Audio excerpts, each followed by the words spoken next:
తేనె తెమ్మంటే చెట్టెక్కి తెస్తానే తెస్తానే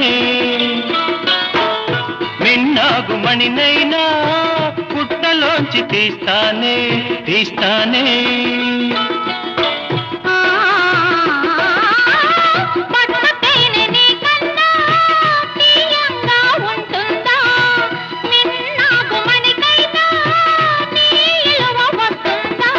అంతేనా అంతేనా అవును అంతేనా